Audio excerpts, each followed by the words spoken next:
हरियाणा के मुख्यमंत्री गुरुग्राम के दौरे पर हैं। मुख्यमंत्री नायब सिंह सैनी गुरुग्राम में गुरु तेग बहादुर जी के 350वें शहीदी दिवस के मौके पर एक कार्यक्रम का आयोजन किया गया, जिसकी थीम है तप से त्याग। इस कार्यक्रम की अध्यक्षता कर रहे हैं मुख्यमंत्री और इस कार्यक्रम में मशहूर अभिनेता अनुपम खेर भी मौजूद हैं। मुख्यमंत्री का लाइव संबोधन चल रहा है, सुनाते हैं आपको क्या कुछ कह रहे हैं।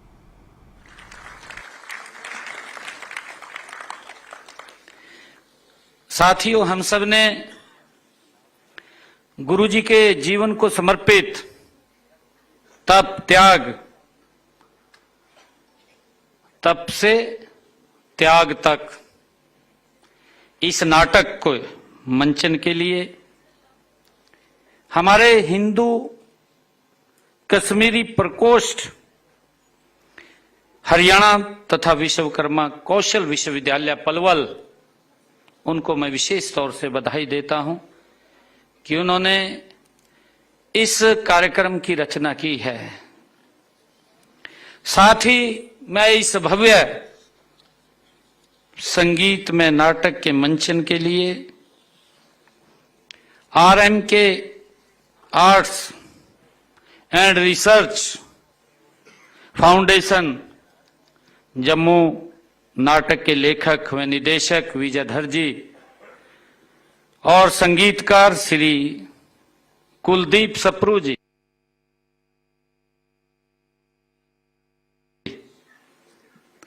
तथा समस्त कलाकारों को भी मैं हार्दिक उनका स्वागत करता हूं, उनका अभिनंदन करता हूं। मैंने जैसा कहा कि दिल को छूने वाला ये नाटक था जिससे मैं वंचित रहा हूं,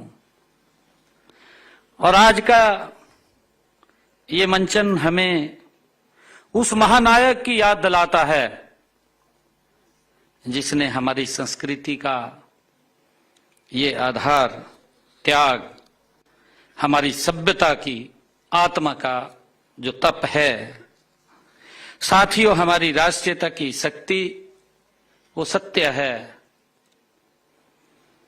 यह नाटक विशेषकर युवा पीढ़ी को बताता है कि बलिदान केवल इतिहास का ये अध्याय नहीं है, बल्कि एक चेतना है। ये नाटक हमें जागरूक करता है, हमें बताता है, जो राष्ट्र को जीवंत रखती है। आने वाली पीढ़ियां वो अपना रास्ता ना भटक जाएं, इससे हमें सीख मिलती है, प्रेरणा मिलती है। साथियों, आज गुरु जी के जीवन पर आधारित तप से त्याग तक नाटक जो देखा है, जिसके बारे में मैंने सुना भी है, एक श्रद्धा से मैंने कहा है कि वो दिल को छूने वाला, इनकी जो नाटक रूपांतरण था वो दिल को छूने वाला था। और मुझे बताते हुए कि सिख इतिहास में श्री गुरु तेग बहादुर साहिब जी का स्थान सर्वोपरि है ही, परंतु उससे बड़ी बात यह है कि किसी एक पंथ, एक समाज या एक क्षेत्र के महापुरुष गुरु तेग बहादुर जी नहीं, वे समस्त विश्व के लिए एक आदर्श हैं। गुरु तेग बहादुर जी, साथ ही उन्होंने अपने जीवन, गुरु तेग बहादुर जी ने अपने जीवन से यह संदेश दिया है कि वे धर्म केवल पूजा करने का नाम नहीं है, बल्कि सत्य, स्वतंत्रता और मानवीय गरिमा की रक्षा करने का मार्ग है। ये गुरु तेग बहादुर जी के जीवन से हमें सीख मिलती है। साथियों, अभी आप सभी ने औरंगजेब के अत्याचारों को, उनसे त्रस्त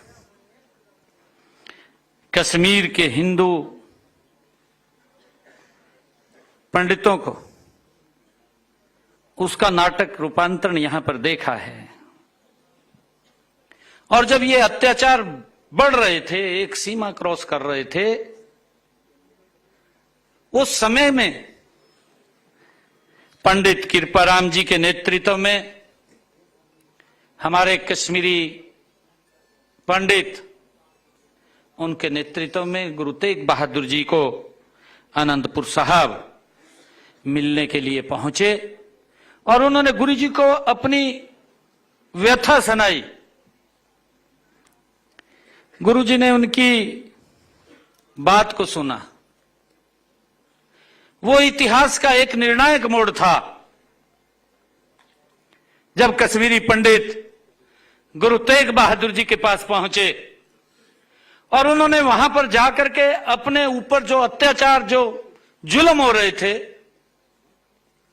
उन जुल्मों के बारे में जब गुरु तेग बहादुर जी को बताया तो उन्होंने कहा, गुरु तेग बहादुर जी ने कहा कि इसको रोकने के लिए किसी महान व्यक्ति का बलिदान देना पड़ेगा। यह गुरु तेग बहादुर जी ने कहा। साथियों, हम सब जानते हैं उनके साथ ही 9 वर्ष का बालक गोविंद राय, सरदार गुरु गोविंद सिंह जी, मात्र 9 वर्ष की आयु में वो साथ ही खड़े थे। और जब गुरु तेग बहादुर जी ने कहा कि किसी महान व्यक्ति को बलिदान देना पड़ेगा, गुरु गोविंद सिंह जी ने कहा कि पिताजी, आपसे बड़ा बलिदानी कौन हो सकता है। और ये बात सुनकर के गुरु तेग बहादुर जी ने कश्मीरी पंडितों को कहा कि जाइए औरंगजेब को जाकर के बोल दीजिए कि जब गुरु तेग बहादुर अपना धर्म परिवर्तन कर लेगा तो हम सब अपना धर्म परिवर्तन कर लेंगे।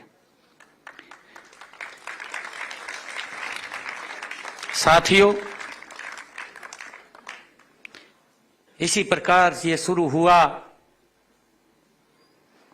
तप और त्याग का अद्वितीय अध्याय, जिसने मानवता के इतिहास को सदैव के लिए बदल दिया। साथियों, हम सबको उस समय की भी याद है, दिल्ली के चांदनी चौक पर 11 नवंबर 1675 का वह दिन, जब गुरु जी ने इस धर्म की रक्षा के लिए अपने शीश का बलिदान कर दिया। साथियों, उसको गिरफ्तार कर लिया गया, उसको बंदी बना लिया गया, कई प्रकार के प्रलोभन भी दिए गए, कई प्रकार के अत्याचार भी किए गए, परंतु गुरु तेग बहादुर जी टस से मस नहीं हुए। आखिर में उस जालिम औरंगजेब ने यह फरमान जारी किया कि गुरु तेग बहादुर जी के सर को धड़ से अलग कर दिया जाए। ये फरमान जारी किया।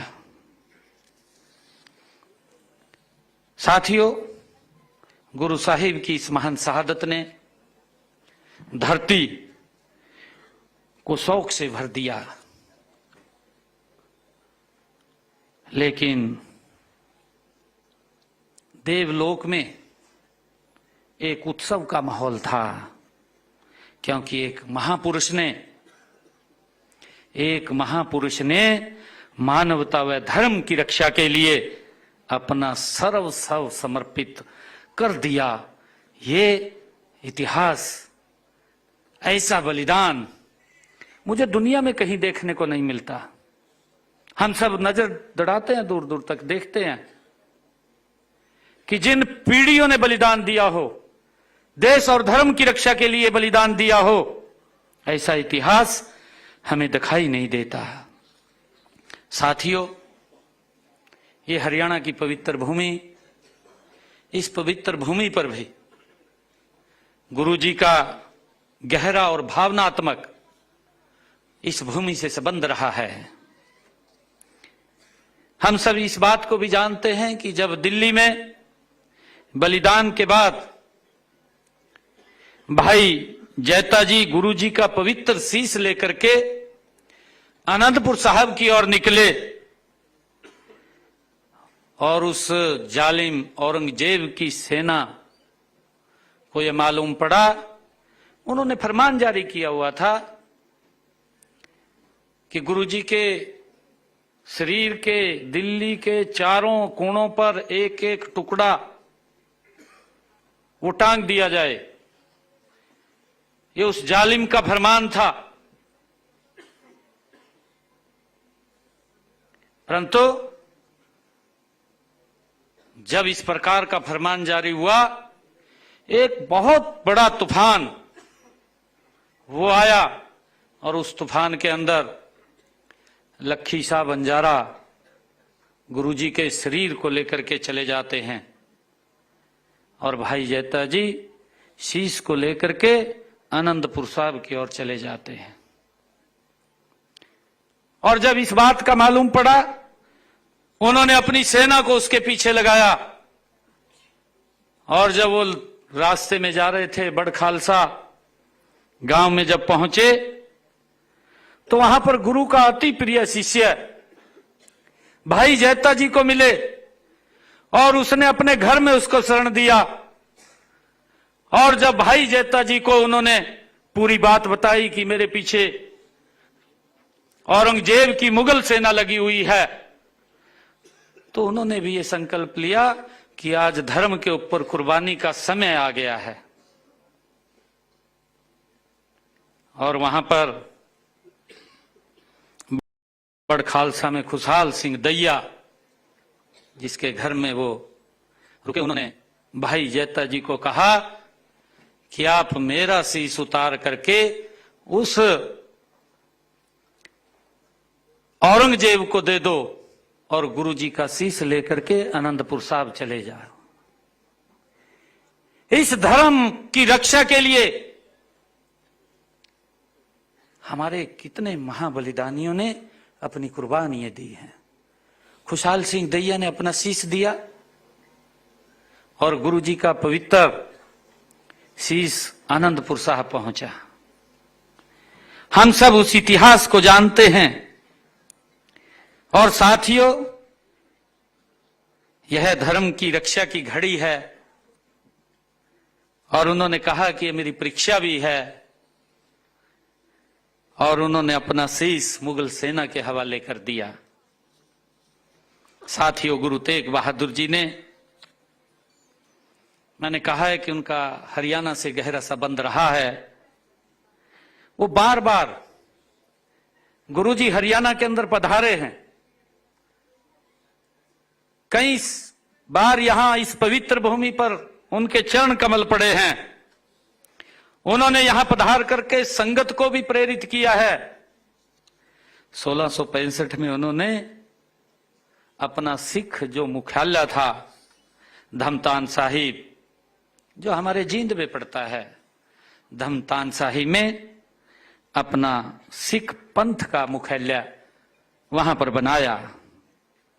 हम सब जानते हैं कि हमारे यहां समय समय के ऊपर चाहे थानेसर हो, लाडवा हो, बहरापुर हो, बूढ़िया हो या सुडैल हो या जगाधरी ताजेवाला हो, कितने अनगिनत हमारे स्थान हैं जिन स्थानों के ऊपर गुरुजी के चरण कमल पड़े हैं। और मुझे खुशी है कि जिस जिस स्थान पर गुरुजी के चरण कमल पड़े, उन स्थानों के ऊपर आज भी पवित्र वहां पर गुरु घर उनकी स्मृति में आज भी खड़े हैं। ये हम सब के लिए गर्व की बात है। और 30 से अधिक गुरु घर के स्थान आज वहां बने हुए हैं, जिनमें प्रतिदिन हजारों की संख्या में हमारे श्रद्धालुगण उनके उपदेशों की रोशनी से अपने जीवन को आलोकित करने का काम करते हैं। साथियों, पिछले दिनों हमने हरियाणा के अंदर गुरु तेग बहादुर जी के ये 350वां जो शहीदी पर्व है, इस पर्व के 1 नवंबर से कार्यक्रम शुरू किए थे। 1 नवंबर से हरियाणा सरकार ने हमारी हरियाणा गुरुद्वारा प्रबंधक कमेटी के साथ मिलकर के हमने एक बड़े पद्धर के ऊपर योजना बनाई कि गुरु जी की शिक्षाओं को, गुरु जी की वाणी को जन जन तक पहुंचाने का संकल्प ये हमारी सरकार ने लिया।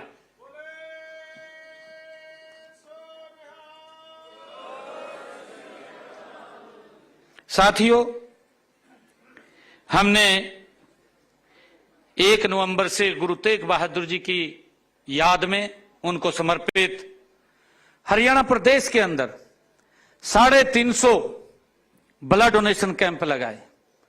हर ब्लड डोनेशन कैंप में 350 यूनिट एकत्र हुआ।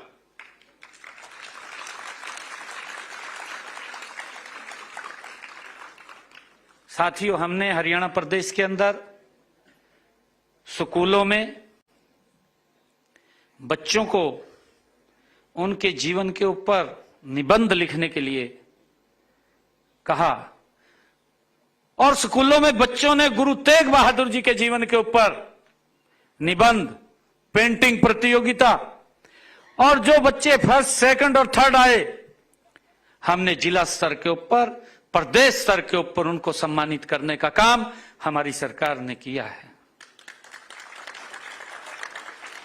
साथियों, हमने गुरु तेग बहादुर जी के जीवन को जन जन तक पहुंचाने के लिए हरियाणा प्रदेश के 4 कोनों से यात्राएं शुरू की और पहली यात्रा रोड़ी सिरसा से शुरू हुई।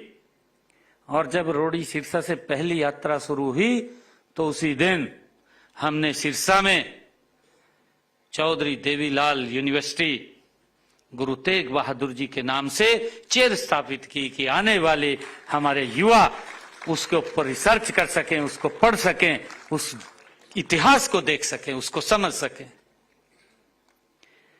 उनके नाम से हमने एक चेयर स्थापित की।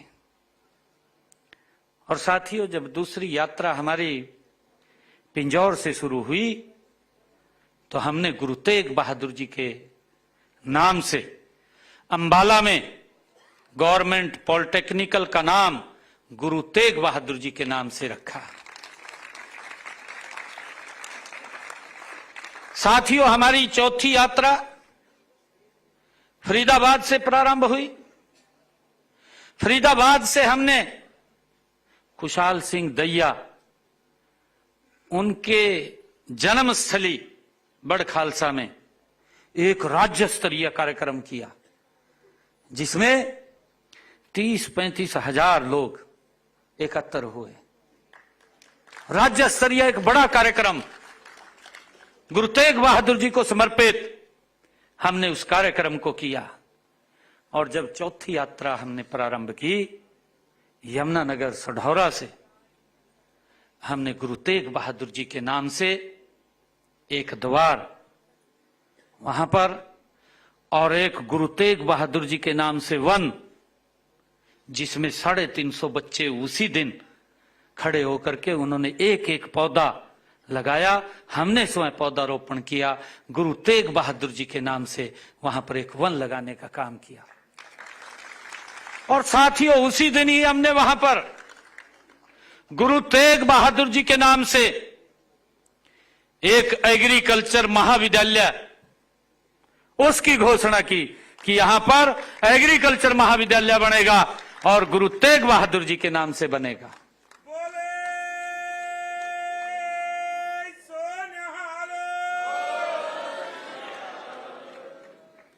साथियों, एक ऐसे महान व्यक्तित्व